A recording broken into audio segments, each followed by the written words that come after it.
నమ శివాయ. అందరికీ నమస్కారం అండి.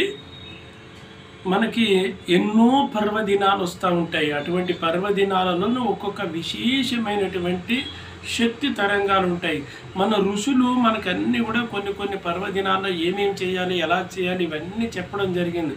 అవి మనం ఫాలో చేస్తే చాలు, మన జీవితాలే బాగుపడుతూ ఉంటాయి. అలాంటి గొప్ప ప్రభావాలు ఉన్నటువంటి వాటిలన్నీ కూడా వారు పురాణాల్లోని, అంశాల్లోని, శాస్త్రాల్లోని ఇమిడీకృతం చేసి ఉన్నారు.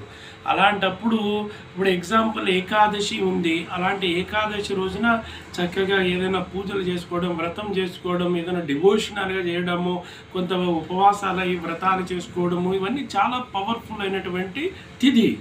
అలాంటి రోజున కంటే కూడా ద్వాదశి రోజున భోజనాలు అవి పెట్టుకోవడం చాలా మంచిది జనరల్గా.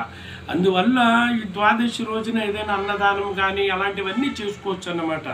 కేవలం ఏకాదశి రోజునే కాకుండా ఇలా ద్వాదశి రోజున భోజనం పెట్టడం వల్ల ఆ గురుబలం కలుగుతూ ఉంటుంది. సాక్షాత్తు మహావిష్ణు యొక్క అనుగ్రహం కూడా సంప్రాప్తం అవుతుంది. ఏకాదశి రోజున కంటే కూడా ద్వాదశి రోజున భోజనం చాలా మంచిది. ఎవరికైనా దానం చేసిన అన్నదానం అలాంటివన్నీ కూడా.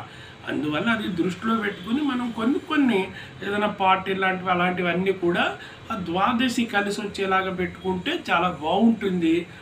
ఈ యొక్క తిథి ప్రభావాలన్నీ కూడా ఉంటాయన్నమాట. జనరల్గా ఎలా ఉంటుందంటే ఏకాదశి రోజున చాలామంది ఒక వ్రతం చేసుకుని ఉంటారు, ఎన్నెన్నో ఉంటాయి. అలాంటప్పుడు వారిని భోజనానికి పిలిచినప్పుడు కొద్దిగా ఇబ్బందులు కూడా సహజంగా ఉంటాయి. అలాంటప్పుడు ద్వాదశి రోజున ప్లాన్ చేసుకుంటే చాలా మంచిది. ఏకాదశి రోజున ఏదైనా సత్యనారాయణ స్వామి వ్రతం కానీ, ఏదైనా పూజ కానీ, ఏదైనా ప్రసాదం చిన్నగా ఉండేటువంటి ప్రభావం ఏది ఉన్నప్పటికీ కూడా సకల శుభాల్ని ప్రసాదిస్తుంది. అందువల్ల ఈ తిథులు, వారాలు, నక్షత్రాలు ఇవన్నీ కూడా మానవ జీవితంలోనే సమ్మిళితమై ఉంటాయి. ఇప్పుడు ఎగ్జాంపుల్ చూసుకోండి, అమావాస్య గడియలు వచ్చినప్పుడు, పున్నమి గడియలు వచ్చినప్పుడు మనుషులోని ఒక్కొక్కరికి ఒక్కొక్క ప్రకంపనాలు ఉంటాయి.